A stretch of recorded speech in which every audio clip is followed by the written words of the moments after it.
Students नमस्कार, I am Amit Kumar Singh and you are watching my YouTube channel WiFi science study. तो इस channel को मैंने 9th और 10th के जो स्टूडेंट्स हैं वो उनका जो साइंस का सिलेबस है उसको डिस्कस करने के लिए बनाया है, उसको उनको पढ़ाने के लिए बनाया है।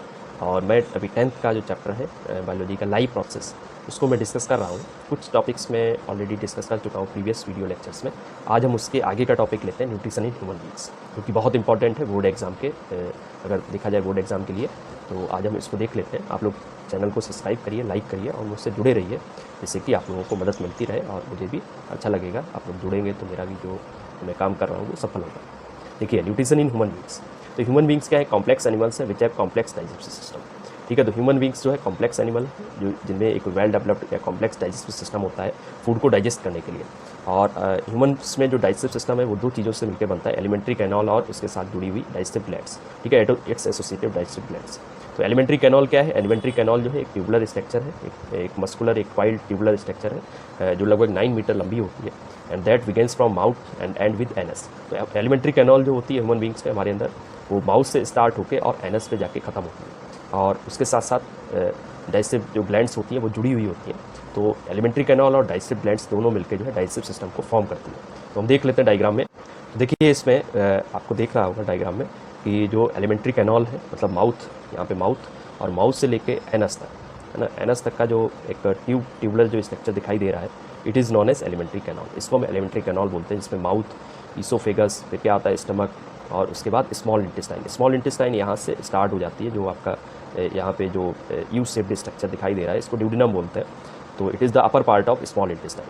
फिर यहाँ पे जो स्मॉल इंटेस्टाइन है, उसके बाद क्या आता है लार्ज इंटेस्टाइन, है ना। लार्ज इंटेस्टाइन के बाद रिएक्टम और रिएक्टम के बाद एनस। तो this is the alimentary canal. और एलिमेंट्री कैनॉल से कई जगह पे डाइजेस्टिव ग्लैंड्स जुड़ती हैं, जो डाइजेस्टिव जूसेस को सिक्रेट करती हैं, जैसे स्लेवरी ग्लैंड्स। स्लेवरी ग्लैंड्स जो है 3 पेयर्ड होते हैं, स्लाइवा सिक्रेट करती हैं, डक्ट के थ्रू जो स्लाइवा होता है वो माउथ जो कैविटी है उसमें सिक्रेट करती है। इसके अलावा लीवर जो है वो भी एक डाइजेस्टिव ग्लैंड्स है, और उससे भी बाइल जूस सिक्रेट होता है, जो कि गॉल ब्लैडर में कलेक्ट होता है। और गॉल ब्लैडर से एक डक्ट निकलती है, और वो जो है पेनक्रियाज जो है वो भी पेनक्रेटिक जूस सिक्रेट करता है।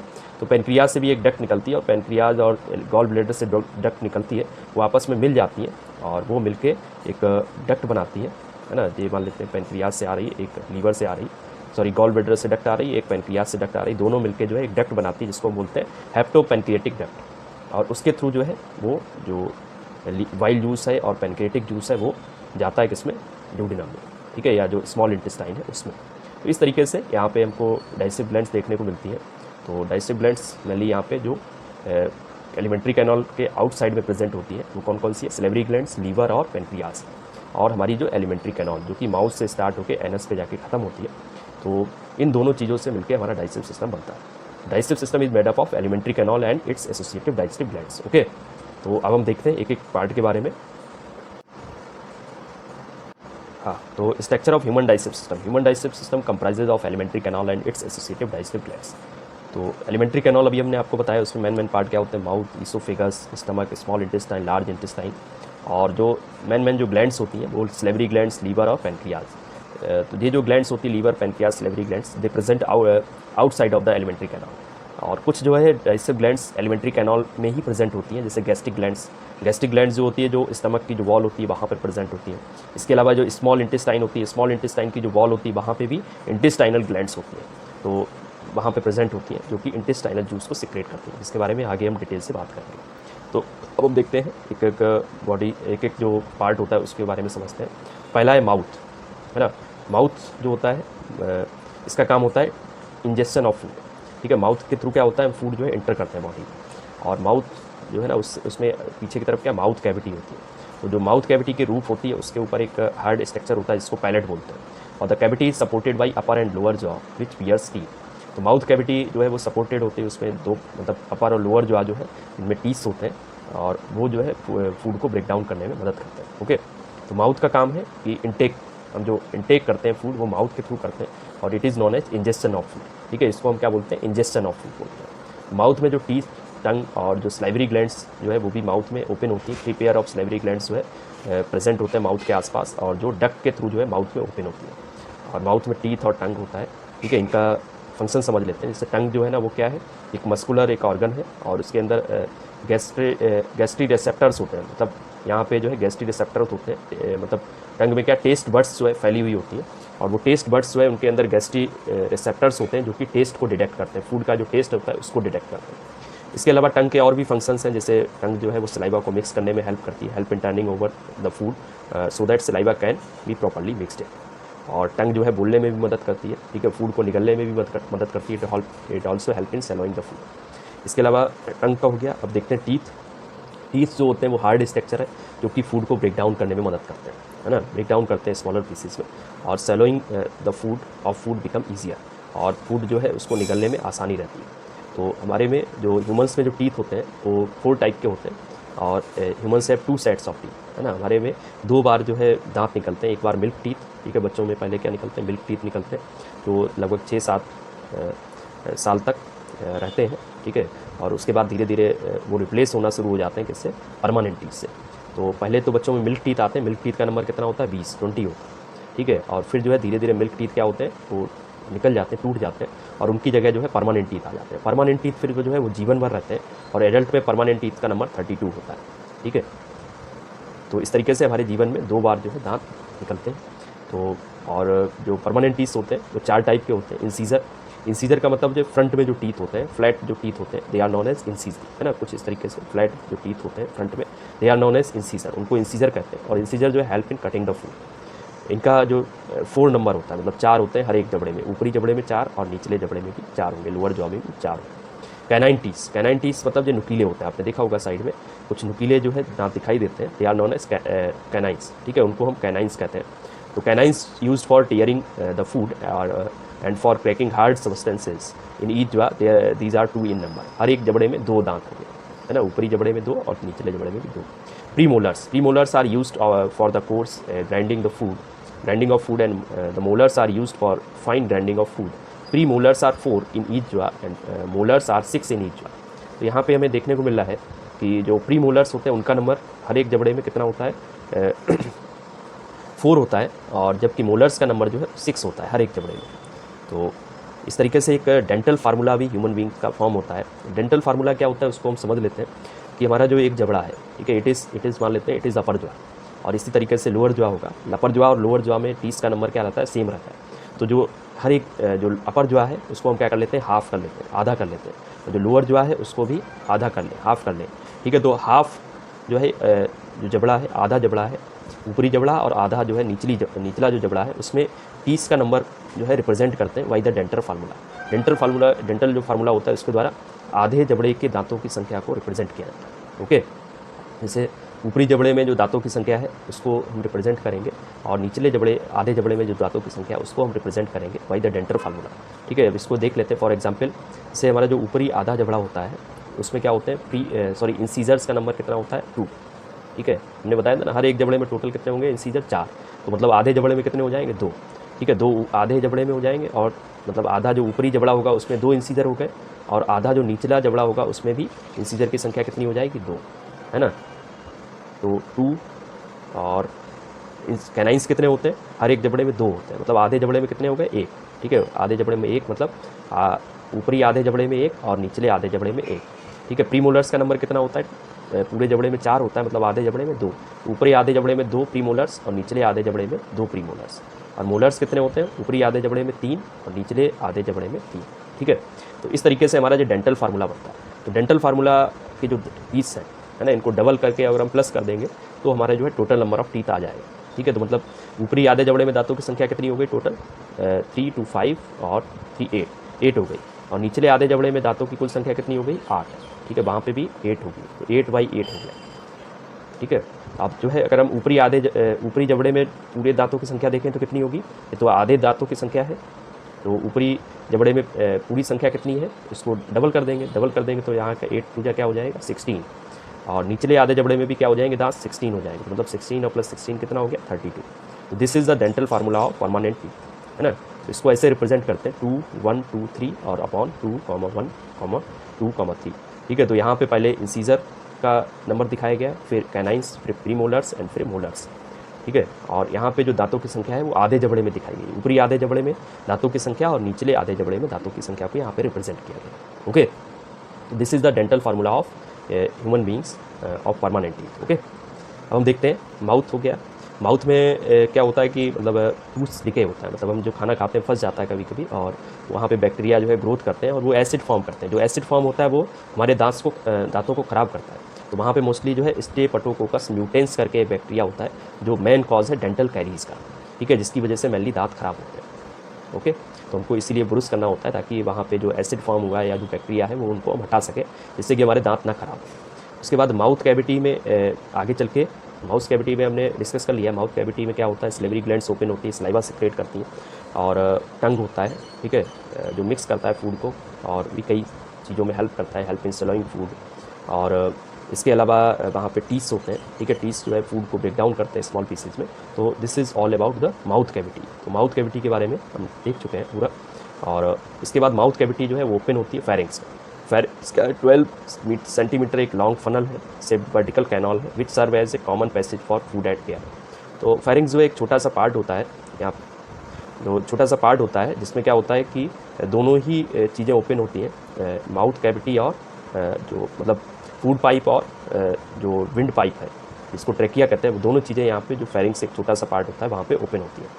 ओके, तो फेरिंग्स से जो फूड है वो पास होके फूड पाइप पे पहुँचता है, जिसको हम ईसोफेगस भी कहते हैं। ओके, तो अब आगे देखते हैं। इसके अलावा तो इस तरीके से यहाँ पे स्ट्रक्चर दिखाया गया टीथ का जो स्ट्रक्चर है, सबसे अपर पार्ट जो होता है इनेमल होता है, और इनेमल के नीचे एक लेयर होती है जिसको डेंटाइन बोलते हैं, जो भी हार्ड लेयर होती है। उसके नीचे जो है टीथ की सेल्स होती है जिनको ओडोंटोब्लास्ट कहते हैं, ठीक है, ओडोंटोब्लास्ट सेल्स होती हैं। और अंदर जो है कैविटी होती है जिसके अंदर ब्लड वेसल्स और नर्व सेल्स ये सब प्रेजेंट होती हैं, जिसको हम क्या बोलते हैं, पल्प कैविटी बोलते हैं, ठीक है। ओके, तो पल्प कैविटी बोलते हैं। तो इस तरीके का टीथ का स्ट्रक्चर होता है, आप देख सकते हैं। और भी इसके बारे में डिटेल से वो आगे 11th में पढ़ने को मिलेगा, लेकिन स्ट्रक्चर देख लेते हैं, ठीक है, ब्रीफली इसको समझ लेते हैं। आगे देखते हैं। स्लेवरी ग्लैंड्स मैंने बताया था 3 पेयर्स होते हैं जो सलाइवा सिक्रेट करती है माउथ में डक्ट्स के थ्रू। और जो सलाइवा होता है उसमें क्या होता है, एंजाइम होता है, एक एमाइलेज एंजाइम होता है, सलेवरी एमाइलेज जिसको कहते हैं, या टाइलिन कहते हैं। ये क्या करता है, ये जो है स्टार्च को माल्टोज में कन्वर्ट कर देता है। जो फूड में स्टार्च है उसको माल्टोज में कन्वर्ट करने का काम करता है ना। तो स्टार्च को माल्टोज में कन्वर्ट करने का काम करता है। ओके, स्लेवरी एमाइलेज जो सलाइवा में प्रेजेंट होता है। और सलाइवा में मोस्ट ऑफ द क्या होता है, म्यूकस होता है, और म्यूकस जो है फूड को मॉइस्ट करता है और स्लिपरी बनाता है, जिससे कि फूड आसानी से ब्रेक डाउन हो सके, ठीक है, makes food slippery which makes it easy to swallow the food. Saliva also contain enzyme salivary amylase, और salivary amylase digest starch and convert it to maltose. Okay, तो pH जो है हमारी माउथ कैविटी का जो pH होता है वो 6.8 होता है, 6.8 pH होता है। और the buccal cavity has 3 pair of salivary glands.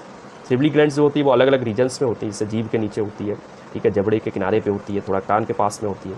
तो 3 पेयर्स होते हैं जो अलग अलग जगह पे होते हैं, उनको नाम दिया गया है पैरोटिड, सबलिंगुअल और सबमैक्सिलरी, ठीक है। These are the 3 pairs of salivary glands, जिनके नाम है parotid salivary glands, sublingual salivary glands और सबमैक्सिलरी स्लेवरी ग्लैंड्स। ओके, अगला आता है फूड पाइप। फूड पाइप क्या है, एक लॉन्ग नैरो ट्यूबुलर स्ट्रक्चर है जो कि फूड को कैरी करता है फ्रॉम फेरिंग्स टू स्टमक, ठीक है, फेरिंग्स से स्टमक तक फूड को पहुंचाने का काम करता है फूड पाइप। और इसमें क्या होता है, it activates the peristaltic movement. Food pipe में क्या एक वेब लाइक मूवमेंट होता रहता है, क्योंकि फूड पाइप जो है ना उसकी वॉल्स में मसल्स होती हैं जो कि लगातार कॉन्ट्रैक्शन और रिलैक्सेशन होता है वहाँ पे। तो रेंडेमिक जो कॉन्ट्रैक्शन होता है मसल्स का एलिमेंट्री कैनॉल में, उससे क्या है, to push the food forward, मतलब फूड जो है आसानी से आगे बढ़ता रहता है। तो फूड पाइप में पेरिस्टलिटिक मूवमेंट होता है और वहाँ इसलिए फूड जो है आगे बढ़ता रहता है। ओके, इसके बाद देखते हैं स्टमक। अब स्टमक इसको स्टमक का स्ट्रक्चर मैंने यहाँ पे अभी दिखाया था आपको कि फूड पाइप जो है वो यहाँ पे स्टमक तक जो है फूड को ले जाने का काम करती है। स्टमक क्या एक बैग लाइक स्ट्रक्चर है और इसमें फूड का जो है डाइजेशन होता है। डाइजेशन तो वैसे स्टार्ट हो जाता है माउथ से ही। माउथ में जो टाइलिन हमने एंजाइम बताया जो स्टार्च को माल्टोज में कन्वर्ट कर देता है, और सलाइवा में म्यूकस होता है जो कि फूड को मॉइस्ट करता है, ब्रेक डाउन करने में मदद करता है। तो वहाँ से इस तरीके से डाइजेशन स्टार्ट हो जाता है। ओके, और स्टमक में आके फिर जो है फूड स्टोर होता है 1-2 घंटे के लिए वहाँ पे स्टमक में, और वहाँ पे भी फूड का डाइजेशन होता है। और तो डाइजेशन जो है ना 2 टाइप का होता है, एक तो होता है मैकेनिकल डाइजेशन और दूसरा होता है फिजिकल डाइजेशन एक होता है, दूसरा केमिकल डाइजेशन। फिजिकल डाइजेशन क्या होता है, फिजिकल डाइजेशन मतलब फूड जो है उसके लार्ज पार्टिकल्स को ब्रेक डाउन होता है स्मॉल पार्टिकल्स में, तो it is known as physical digestion. और दूसरा होता है केमिकल डाइजेशन। केमिकल डाइजेशन का मतलब होता है जो फूड के जो लार्ज कॉम्प्लेक्स कंपाउंड्स जो फूड में होते हैं वो ब्रेक डाउन होते हैं स्मॉल ऑर्गेनिक मॉलिक्यूल्स में, तो this is known as chemical digestion, उसको केमिकल डाइजेशन कहते हैं। जैसे फॉर एग्जांपल माउथ में जो हमने फूड लिया और उसको जो है छोटे छोटे पीसेज में ब्रेक डाउन कर लिया, तो वो क्या हो गया, वो फिजिकल डाइजेशन हो गया। और केमिकल डाइजेशन क्या होगा, जैसे माउथ में जो सलाइवा है उसके अंदर क्या है, सलाइवरी एमाइलेज एंजाइम है, और सलाइवरी एमाइलेज एंजाइम क्या करेगा, वो जो है स्टार्च को कन्वर्ट कर देगा माल्टोस में, तो वो क्या हो गया, वो केमिकल डाइजेशन हो गया। ठीक है, तो फूड में जो केमिकल कंपाउंड्स होते हैं, कॉम्प्लेक्स ऑर्गेनिक कंपाउंड्स होते हैं, वो सिंपल ऑर्गेनिक कंपाउंड्स में ब्रेक डाउन हो जाते हैं एंजाइम्स की मदद से, तो उसको हम केमिकल डाइजेशन कहते हैं। और फूड के जो बड़े बड़े पीसेज होते हैं वो छोटे छोटे पीसेज में ब्रेक डाउन हो जाते हैं, तो this is known as physical digestion. Okay, तो दो तरीके से डाइजेशन होता है। तो जो स्टमक है उसमें दोनों तरीके से फूड डाइजेस्ट होता है, वो फिजिकली भी डाइजेस्ट होता है और केमिकली भी डाइजेस्ट होता है, तो उसको हम देख लेते हैं डिटेल में। तो स्टमक जो है वैग like organ, highly muscular walls of stomach help in churning the food. तो यहाँ पे मस्कुलर जो वॉल्स होती है स्टमक की, यहाँ पे भी जो है मूवमेंट होता रहता है और मसल्स जो है कॉन्ट्रैक्ट और रिलैक्स होती हैं, उसकी वजह से यहाँ पे फूड जो है वो एकदम फिजिकली डाइजेस्ट हो जाता है, फूड जो है एकदम पेस्ट की तरह से हो जाता है। ठीक है, एकदम छोटे छोटे फाइन पार्टिकल्स में टूट जाता है। और इसके अलावा यहाँ पे जो इसकी दीवार होती है स्टमक की, वहाँ पे गैस्ट्रिक ग्लैंड्स प्रेजेंट होती हैं और दे सिक्रेट गैस्ट्रिक जूस, है ना, वो गैस्ट्रिक जूस को सिक्रेट करती हैं। गैस्ट्रिक जूस में कई एंजाइम्स होते हैं, रेनिन, पेप्सिन, HCl और गैस्ट्रिक लाइपेज, है ना, गैस्ट्रिक लाइपेज जो है थोड़ी मात्रा में होता है। तो यहाँ पे जो एक एक का काम समझ लेते हैं। जैसे रेनिन क्या करता है, रेनिन जो है is coagulation of milk into curd. तो ये क्या करता है, जो मिल्क है उसको कर्ड में चेंज कर देता है, जिससे कि वो उसमें मिल्क के अंदर जो प्रोटीन होती है वो डाइजेस्ट हो पाए। यहाँ पे पेप्सिन होता है, पेप्सिन जो है it digest protein into peptones and proteoses. ठीक है, तो पेप्सिन जो है वो प्रोटीन को छोटे मॉलिक्यूल्स में तोड़ देता है, जिनका नाम है पेप्टॉन्स और प्रोटियोसिस। ठीक है, तो ये जो है प्रोटीन को ब्रेक डाउन करने का काम करता है पेप्सिन इनटू स्मॉलर, ठीक है, स्मॉलर मॉलिक्यूल्स में। और इसके अलावा HCl जो है इसका नाम हाइड्रोक्लोरिक एसिड है। ये क्या करता है, ये एसिडिक मीडियम जो है वहाँ पे फॉर्म कर देता है स्टमक के अंदर, और इट ऑल्सो एक्टिवेट एंजाइम। ठीक है, HCl जो है एंजाइम्स को भी एक्टिवेट करता है। जैसे पेप्सिन जो है वो इनएक्टिव फॉर्म में रहता है, पेप्सिनोजिन की फॉर्म में रहता है, और HCl जो है पेप्सिनोजन को कन्वर्ट करता है पेप्सिन में, और पेप्सिन जो है वो फिर प्रोटीन को डाइजेस्ट करता है। ठीक है, इसके अलावा HCl का दूसरा काम है कि HCl जो है जो फूड के साथ जो माइक्रोब्स आ जाते हैं, बैक्टीरिया वगैरह आ जाते हैं, उनको जो है ख़त्म करने का काम करता है, उनको डिस्ट्रॉय करता है। तो these are the functions of HCl। ठीक है, HCl के जो फंक्शंस है। और जो गैस्ट्रिक लाइपेज है थोड़ा मात्रा में होता है, और इट डाइजेस्ट फैट, ये फैट को डाइजेस्ट करता है। इसके अलावा एक इंपॉर्टेंट चीज़ है यहाँ पे स्टमक में क्या होता है, म्यूकस। ठीक है, यहाँ पे म्यूकस भी सिक्रेट होता है। तो यहाँ पे म्यूकस ग्लैंड्स होती हैं जो कि म्यूकस सिक्रेट करती है। और म्यूकस क्या करता है, म्यूकस जो है स्टमक में एक लेयर फॉर्म कर लेता है। ठीक है, जो मान लेते हैं कि हमारा स्टमक है ना, ये स्टमक है, और म्यूकस क्या करेगा कि इट जो है फॉर्म लेयर, है ना, इनर वॉल जो होती है स्टमक की, उसमें एक लेयर बना लेता है, और जिससे क्या होता है कि ये जो है HCl से उसको प्रोटेक्ट करता है। Okay, it protect from HCl, है ना, ये मान लेते हैं स्टमक है। तो स्टमक की जो इनर वॉल होती है वो ठीक है, उसको HCl जो है ना वो बहुत ज़्यादा हार्ड होता है। तो HCl अगर इनर वॉल जो स्टमक की है उसके कांटेक्ट में आएगा तो उसको डैमेज कर देगा। तो इसलिए यहाँ पे जो म्यूकस है इट फॉर्म ए लेयर, ठीक है, above the inner wall of stomach and protect the inner wall of stomach from HCl। ठीक है, म्यूकस जो है HCl से इनर वॉल को प्रोटेक्ट करता है, एक लेयर बना लेता है, जिससे कि HCl जो स्टमक की इनर वॉल है वहाँ तक नहीं पहुँचता है, और वहाँ उसको जो है प्रोटेक्ट करने का काम करता है। ओके, ये हो गया। तो वही चीज़ है यहाँ पे, the wall of stomach secrete hydrochloric acid, and hydrochloric acid kills the germs which में प्रेजेंट इन फूड, और it makes the medium inside the stomach acidic. Acidic medium जो है वो गैस्ट्रिक एंजाइम्स के काम के लिए बहुत ज़रूरी है। इसके अलावा पेप्सिन जो है सिक्रेट होता है स्टमक से, जो कि प्रोटीन को पार्शियली डाइजेस्ट करता है ना, प्रोटीन को पूरी तरीके से डाइजेस्ट नहीं करता। प्रोटीन जब पूरी तरीके से डाइजेस्ट होगी तो अमीनो एसिड्स फॉर्म होंगे। यहाँ पे जो है पार्शियली प्रोटीन डाइजेस्टेड होती है, और प्रोटीन जो है स्मॉलर मॉलिक्यूल्स में ब्रेक डाउन हो जाती है, जैसा कि मैंने बताया पेप्टॉन्स और प्रोटियोसिस में। और म्यूकस भी सिक्रेट होता है स्टमक की वॉल से, save the inner leaning of stomach from getting damage from HCl, है ना। तो म्यूकस जो है वो इनर वॉल जो होती है स्टमक की, उसको प्रोटेक्ट करता है HCl से। और इसके बाद फूड जाता है कहाँ, स्मॉल इंटेस्टाइन। स्मॉल इंटेस्टाइन का जो अपर पार्ट है वहाँ पे फूड जो है पहुँचता है इसके बाद, स्टमक के बाद। और जो फूड होता है वो स्टमक से जब निकलता है तो वो एकदम सेमी सॉलिड बन जाता है, पेस्ट बन जाता है, जिसको हम चाइम कहते हैं। ओके, अब हम देखते हैं स्मॉल इंटेस्टाइन में कैसे फूड डाइजेस्ट होता है। ये थोड़ा लंबा टॉपिक है ना, लेकिन आपको मतलब इंटरेस्ट लेना होगा, और मैंने भी पूरा जो है समझाने की कोशिश की है। तो यहाँ पे देखिए स्मॉल इंटेस्टाइन, स्मॉल इंटेस्टाइन का जो अपर पार्ट है ना, जो यू शेप्ड होता है यहाँ पे, और इसको हम ड्यूडिनम कहते हैं। और जो ड्यूडिनम होता है यहाँ पे जो लीवर, है ना। लीवर जो है इसके नियर अबाउट प्रेजेंट होता है और लीवर वाइल जूस सिक्रेट करता है, जो कहाँ आता है, गॉल ब्लैडर में आता है। गॉल ब्लैडर से एक डक्ट निकलती है जो वाइल जूस को कहाँ पहुँचाती है, जो पहुँचाती है ड्यूडेनम में। और पेनक्रियाज से भी एक डक्ट निकलती है, ठीक है, जिसको पेनक्रिएटिक डक्ट कहते हैं, और उसके थ्रू जो पेनक्रिएटिक जूस है वो कहाँ पहुँचता है, वो ड्यूडेनम में पहुँचता है। तो यहाँ पे मतलब क्या होता है, यहाँ पे जो फूड है वो मिक्स हो जाता है, फूड में जो है वाइल्ड जूस मिक्स हो जाता है और इसके अलावा पैनक्रिएटिक जूस मिक्स होता है ड्यूडेनम में, ठीक है, या स्मॉल इंटेस्टाइन कह लें, क्योंकि ये स्मॉल इंटेस्टाइन का ही अपर पार्ट होता है। तो यहाँ पे फूड के साथ वाइल्ड जूस और पैनक्रिएटिक जूस मिक्स होता है और यहाँ पे फूड का जो मीडियम होता है वो एल्कलाइन हो जाता है। अभी तक स्टमक में जो मीडियम था वो एसिडिक था और यहाँ पे जो है मीडियम क्या हो जाता है, एल्कलाइन। ओके, तो यहाँ पे एल्कलाइन मीडियम हो जाता है, सॉरी, ठीक है, मीडियम जो है फूड का एल्कलाइन हो जाता है, क्योंकि वाइल्ड जूस जो है एल्कलाइन होता है नेचर में और वाइल्ड जूस में वाइल्ड सॉल्ट्स प्रेजेंट होते हैं और वाइल्ड जूस जो है help in the digestion of fat. Wild juice क्या करता है, जो लार्ज ग्लोब्यूल्स होते हैं, लार्ज मॉलिक्यूल्स होते हैं फैट को, उनको स्मॉल मॉलिक्यूल्स में ब्रेक डाउन कर देता है, स्मॉल ड्रॉपलेट्स में ब्रेक डाउन कर देता है, इसको इमल्सिफिकेशन ऑफ फैट कहते हैं, ठीक है। तो वाइल्ड जूस जो है इमल्सिफिकेशन करता है फैट का। और पेनक्रियाज से पैनक्रिएटिक जूस निकलता है जो कि मिक्स होता है फूड में, ठीक है, यहाँ पे स्मॉल इंटेस्टाइन में। और पैनक्रिएटिक जूस में कई एंजाइम्स होते हैं जो फूड को डाइजेस्ट करने में मदद करते हैं, डाइजेस्ट करते हैं। ओके, तो इसको हम देख लेते हैं डिटेल में, स्मॉल इंटेस्टाइन।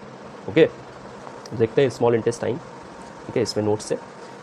स्मॉल इंटेस्टाइन के हाईली क्वेल ट्यूब है ना, बहुत लंबी भी होती है, 5.5 से 6 मीटर लंबी होती है। और स्मॉल इंटेस्टाइन जो है लार्ज इंटेस्टाइन से लंबी होती है, लेकिन इसका जो ल्यूमेन होता है is smaller than of the large intestine. Small intestine जो है इसको डिवाइड किया जा सकता है 3 पार्ट में, ठीक है। ड्यूडेनम मैंने अभी बताया था आपका, जो स्टमक के बाद जो इस तरीके का यू शेप्ड जो पार्ट है जो आपको अभी दिखाया था, इट इज़ ड्यूडेनम, वो ड्यूडेनम है। उसके बाद एक पार्ट आता है जेजुनम, ठीक है। उसके बाद आपको जो है क्वाइल्ड दिखाई दे रही है, तो उसी में 2 पार्ट होते हैं, एक जेजुनम और लास्ट जो उसका पार्ट होता है इलियम, जो जाके लार्ज इंटेस्टाइन में मिलता है।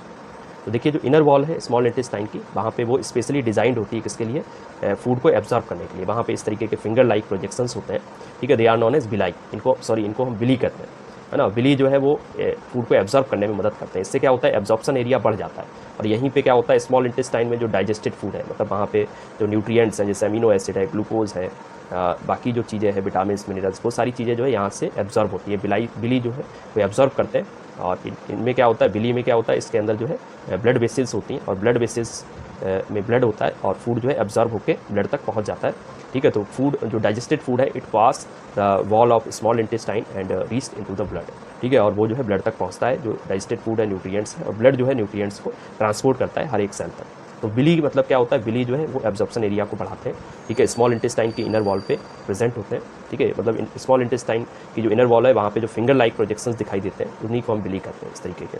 और इससे क्या होता है, एब्जॉर्प्शन एरिया बढ़ जाता है और डाइजेस्टेड जो फूड है यहाँ पे एब्जॉर्ब होता है, ठीक है। तो मतलब फूड जो है कम्प्लीटली स्मॉल इंटेस्टाइन में डाइजेस्ट होता है और इसके साथ साथ यहाँ पे फूड का एब्जॉर्प्शन भी होता है। ओके, एब्जॉर्प्शन वैसे स्टमक में भी होता है थोड़ा बहुत, जो दवाइयाँ होती हैं, वाटर है, वो स्टमक की जो वॉल है वो एब्जॉर्ब कर लेती है, लेकिन सबसे ज़्यादा जो एब्जॉर्प्शन होता है वो स्मॉल इंटेस्टाइन में होता है, ठीक है। सारे न्यूट्रिएंट्स जो है यहाँ से एब्जॉर्ब होकर ब्लड में पहुँचते हैं स्मॉल इंटेस्टाइन से और यहीं पे जो है डाइजेशन पूरी तरीके से कंप्लीट होता है। ओके, तो बिली जो है increase the surface area inside the ileum so that optimum absorption can takes place, ठीक है। Villi also reduce the lumen of ileum so that food can stay for long duration in it and optimum absorption digested food is absorb by villi. तो villi मतलब इस तरीके lumen जो है small intestine की कम होता है ल्यूमेन, ठीक है, और मतलब बहुत पतली होती है स्मॉल इंटेस्टाइन और उसमें भी इस तरीके के फिंगर लाइक प्रोजेक्शंस होते हैं। तो इससे क्या होता है, फूड जो है ज़्यादा समय तक यहाँ पे स्टे करता है और ज़्यादा समय तक स्टे करेगा तो एब्जॉर्प्शन भी यहाँ से ज़्यादा होगा। ओके, वो चीज़ villi in small intestine are supplied with blood vessels and take the absorb food to each and every cell of the body. तो मैंने बताया विली के अंदर क्या होता है, बहुत सारी जो है ब्लड वेसल्स होती है, लिम्फ वेसल्स होती हैं और इनकी जिससे क्या होता है कि फूड जो है एब्जॉर्ब होकर ब्लड में पहुँचता है, या जो फैट होता है, फैट जो है वो डाइजेस्ट होकर उससे क्या फॉर्म होता है, फैटी एसिड एंड ग्लिसरॉल। तो फैटी एसिड और जो ग्लिसरॉल होता है वो लिम्फ वेसल्स में जाके पहुँचता है और लिम्फ वेसल्स फिर जो है फैटी एसिड और ग्लिसरॉल को एब्जॉर्ब करके, ठीक है, लेके और उसको फिर ब्लड तक पहुंचाती हैं इन लार्ज वेन्स, ठीक है, लार्ज वेन्स में उनको डाल देती हैं। तो अल्टीमेटली जो है ब्लड में ही जो है डाइजेस्टेड फूड एब्जॉर्ब होकर पहुंचता है। ओके, तो फैट का जो डाइजेशन होता है, फैट जो है डाइजेस्ट होकर फैटी एसिड और ग्लिसरॉल बनता है और फैटी एसिड और ग्लिसरॉल जो है वो एब्जॉर्ब होता है बाई द लिम्फ वेसल्स, ठीक है। लिम्फ वेसल्स के द्वारा जो है मतलब बिली से एब्जॉर्ब होकर लिम्फ वेसल्स में पहुँचते हैं फैटी एसिड और ग्लिसरॉल। ओके ओके, ये हो गया। स्मॉल इंटेस्टाइन में हमने बताया था विली जो है इसका स्ट्रक्चर इस तरीके का आप देख सकते हैं, ठीक है। यहाँ पे आपको दिखाई दे रहा है कि यहाँ पे एपिथेलियल सेल्स हैं, और यहाँ पे जो एपिथेलियल सेल्स है उनमें भी छोटे छोटे जो है हेयर लाइक स्ट्रक्चर होते हैं, बहुत ही माइक्रोस्कोपिक, उनको माइक्रोविलाई कहते हैं, और जो कि एब्जॉर्प्शन में मदद करते हैं। इसके अलावा आप देख पा रहे हैं यहाँ पे बहुत सारी ब्लड वेसल्स हैं, लिम्फ वेसल्स हैं, जो कि फूड को एब्जॉर्ब करती हैं। फूड जो है एब्जॉर्ब होने के बाद यहाँ पे पहुँचता है। ओके, तो आगे देख लेते हैं। और स्मॉल इंटेस्टाइन में हमने बताया था लीवर अपना वाइल जूस सिक्रेट करता है, और पेनक्रियाज जो है पैनकेटिक जूस सिक्रेट करता है। तो अभी देख लेते हैं लीवर से जो है वाइल जूस हमने बताया से सिक्रेट होता है। लीवर जो है लार्जेस्ट ऑर्गन है ह्यूमन बॉडी का, और यहाँ पे वाइल मैन्युफैक्चर होता है, और वाइल जूस स्टोर्ड होता है गॉल ब्लैडर में। गॉल ब्लैडर से फिर जो है वाइल रिलीज़ होता है, और स्मॉल इंटेस्टाइन का जो अपर पार्ट है जो मैंने बोला था ड्यूडिनम, ठीक है, वहाँ तक वाइल जूस पहुँचता है, और वहाँ पे जो है वाइल जूस फूड के साथ मिक्स हो जाता है। तो फूड के साथ मिक्स होता है तो वाइल जूस क्या करता है, वाइल जूस जो है फैट के जो लार्ज ग्लोब्यूल्स होते हैं उनको स्मॉल ग्लोब्यूल्स में ब्रेक डाउन करता है।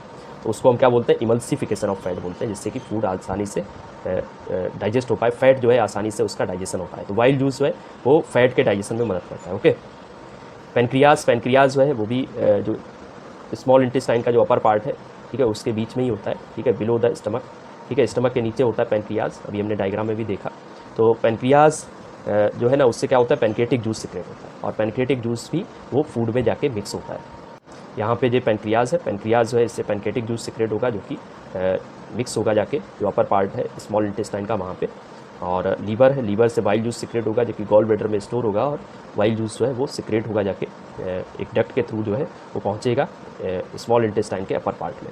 तो दोनों चीज़ें यहाँ पे मिक्स होती हैं फूड में। पैनक्रियाज से पैनक्रियाटिक जूस मिक्स होता है, सिक्रेट होता है, और पैनक्रियाटिक डक्ट के थ्रू जो स्मॉल इंटेस्टाइन का अपर पार्ट है वहाँ पे मिक्स होता है फूड में। और पैनक्रियाटिक जूस में कई एंजाइम्स होते हैं, एमाइलेज, ट्रिप्सिन और लाइपेज मेनली। तो एमाइलेज जो है फूड में जो बचा कुचा जो कार्बोहाइड्रेट है, स्टार्च है, उसको मल्टोज में कन्वर्ट करेगा, ठीक है। ट्रिप्सिन जो है जो बची हुई प्रोटीन जिसका डाइजेशन अभी तक नहीं हो पाया है, जो पार्सली डाइजेस्टेड प्रोटीन है, उसको जो है डाइजेस्ट करने का काम ट्रिप्सिन करेगा। ट्रिप्सिन जो है क्या करेगा कि जो स्टमक में क्या हुआ था, प्रोटीन का पार्सली डाइजेशन हुआ था, और प्रोटीन जो है उसको ब्रेक डाउन कर दिया गया था पेप्टॉन्स और प्रोटियोसिस में। तो ये जो है ट्रिप्सिन क्या करेगा, पेप्टॉन्स जो होते हैं और जो प्रोटियोसिस होते हैं उनको डाई पेप्टाइड्स और ट्राई पेप्टाइड्स में ब्रेक डाउन कर देगा, मतलब और छोटे मॉलिक्यूल्स में ब्रेक डाउन करेगा। ओके, तो ट्रिप्सिन मतलब क्या करता है, जो प्रोटीन को डाइजेस्ट करने में मदद करता है, मतलब प्रोटीन को डाइजेस्ट करता है, ठीक है। लाइपेज क्या करेगा, लाइपेज जो है जो इमल्सिफाइड फैट है, फैट के जो बड़े बड़े ग्लोब्यूल्स हैं वो छोटे छोटे ग्लोब्यूल्स में ब्रेक डाउन हो चुके हैं, तो लाइपेज जो है उन पर काम करेगा, ठीक है, स्मॉल ग्लोब्यूल्स जो होते हैं फैट के, और फैट को जो है डाइजेस्ट कर देगा इसमें फैटी एसिड और ग्लिसरॉल में। ओके, तो वाइल जूस या pancreatic juice go to the duodenum through hepato pancreatic duct, ठीक है। तो मैंने बताया था वाइल जूस और पैनक्रियाटिक जूस दोनों सिक्रेट होते हैं ड्यूडिनम में, और वाइल जूस से वाइल डक्ट निकलती है और पैनक्रियाज से पैनक्रियाटिक डक्ट निकलती है, और ये आपस में मिल जाती है, ठीक है। तो जो डक्ट मिलके बनती है इसको हम हेप्टो पैनक्रियाटिक डक्ट बोलते हैं, ठीक है। और ये जो है हेप्टो पैनक्रियाटिक डक्ट के थ्रू क्या होता है, पैनक्रियाटिक जूस और जो वाइल जूस होता है वो दोनों जो है स्मॉल इंटेस्टाइन में पहुँचते हैं। ओके, तो वाइल जूस जो है ब्रेकडाउन फैट को ब्रेक डाउन करता है स्मॉल पार्टिकल्स में, it is known as emulsification of fat. और उसके बाद लाइपेज जो है it digest fat into fatty acid और ग्लिसरॉल। और ट्रिप्सिन और काइमोट्रिप्सिन जो एंजाइम होता है वो प्रोटीन को डाइजेस्ट करता है अमीनो एसिड्स में, है ना। और इसके बाद जो कॉम्प्लेक्स जो कार्बोहाइड्रेट है उसको ग्लूकोज में डाइजेस्ट किया जाता है। तो इस तरीके से यहाँ पे स्मॉल इंटेस्टाइन में डाइजेशन कंप्लीट हो जाता है। स्मॉल इंटेस्टाइन की जो वॉल होती है वहाँ पे भी स्मॉल मतलब इंटेस्टाइनल जूस सिक्रेट करती है। स्मॉल इंटेस्टाइन की वॉल में भी बहुत सारी ग्लैंड्स होती है, म्यूकस ग्लैंड्स होती है, इंटेस्टाइनल ग्लैंड्स होती हैं जो कि इंटेस्टाइनल जूस सिक्रेट करती है। और इंटेस्टाइनल जूस में कई एंजाइम्स होते हैं, जैसे डाई पेप्टाइडेज होता है ना। डाई पेप्टाइडेज क्या करेगा, डाई पेप्टाइड को, ठीक है, डाई पेप्टाइड मतलब ये जो है सिंपलर मॉलिक्यूल है किसका, प्रोटीन का, तो वो क्या करेगा, डाई पेप्टाइड को अमीनो एसिड पे ब्रेक डाउन कर देगा, डाई पेप्टाइडेज। और भी इंटेस्टाइनल में एंजाइम होते हैं, जैसे माल्टेज होता है। माल्टेज क्या करेगा कि स्टार्च का माल्टोज में डिकम्पोजन मतलब ब्रेक डाउन हुआ था, तो ये क्या करेगा, माल्टेज एंजाइम जो है माल्टोज जो शुगर है, ठीक है, माल्टोज जो शुगर है उसको क्या करेगा, ग्लूकोज में कन्वर्ट कर देगा, ठीक है, माल्टोज को, तो माल्टेज होता है। इस तरीके के कई एंजाइम्स होते हैं जो कि जो डाइजेस्टेड जो फूड है, जो मॉलिक्यूल्स जिनका पूरी तरीके से डाइजेशन नहीं हो पाया वहाँ पे पूरी तरीके से डाइजेशन हो जाता है, ठीक है, इंटेस्टाइनल एंजाइम्स के द्वारा, और वो अपने जो है वो सिंपलेस्ट फॉर्म में आ जाते हैं, है ना। जितने भी कार्बोहाइड्रेट है उनकी सिंपलेस्ट फॉर्म क्या है, ग्लूकोज। फैट की सिंपलेस्ट फॉर्म क्या है, fatty acid and glycerol. Protein जो है वो मतलब पूरी तरीके से डाइजेस्ट होने के बाद किस में चेंज हो जाता है, अमीनो एसिड्स में। तो यहाँ पे इस तरीके से पूरा डाइजेशन कंप्लीट हो जाता है। ओके, इसके बाद फूड का हमने बताया स्मॉल इंटेस्टाइन में कम्प्लीटली डाइजेस्ट हो जाता है, और एब्जॉर्प्शन भी यहाँ पे पूरी तरीके से हो जाता है। जो न्यूट्रिएंट्स है वो डाइजेस्टेड फूड से एब्जॉर्ब कर लिए जाते हैं पूरी तरीके से स्मॉल इंटेस्टाइन में। और उसके बाद फूड जाता है लार्ज इंटेस्टाइन। लार्ज इंटेस्टाइन जो है ना यहाँ पे मतलब उसकी लंबाई कम होती है, 5 मीटर लंबी होती है और उसमें मतलब लेकिन डायमीटर ज़्यादा होता है, चौड़ी ज़्यादा होती है। और इस लार्ज इंटेस्टाइन को हम 3 पार्ट में डिवाइड कर सकते हैं, सीकम, कोलन और रिएक्टम, है ना। सीकम क्या होता है, तो सीकम को डायग्राम में देख लेते हैं, वहाँ से आपको ज़्यादा। सीकम जो है ना, यहाँ पे जो स्मॉल इंटेस्टाइन है लार्ज इंटेस्टाइन से यहाँ पे मिलती है, तो यहाँ पे एक सैक लाइक स्ट्रक्चर होता है जिसको सीकम कहते हैं, और सीकम से ही एक छोटा सा स्ट्रक्चर अराइज होता है जिसको वर्मी फॉर्म एपेंडेक्स कहा जाता है। और ये अपेंडेक्स हमारे में फंक्शनल नहीं होता है, लेकिन जानवरों में फंक्शनल होता है, क्योंकि ये जो अपेंडेक्स है ये क्या करता है, सेलुलोज को डाइजेस्ट करने में मदद करता है। तो हम लोगों में सेलुलोज का मतलब हम लोग बहुत ज़्यादा प्लांट्स वगैरह नहीं खाते हैं, तो इसलिए हमारे में ये नॉन फंक्शनल होता है। ओके, तो ये सीकम हो गया। ओके, इसके बाद क्या होता है, कोलन। कोलन जो है जो पूरा जो लार्ज इंटेस्टाइन का पार्ट है जो कोलन, और उसके बाद थर्ड पार्ट होता है रिएक्टम। रिएक्टम का मतलब है कि इसमें जो है एक स्टोरेज होता है, अनडाइजेस्टेड फूड जो है यहाँ पे लास्ट में आके स्टोर होता है, और एनस के थ्रू जो है इसको रिमूव कर दिया जाता है।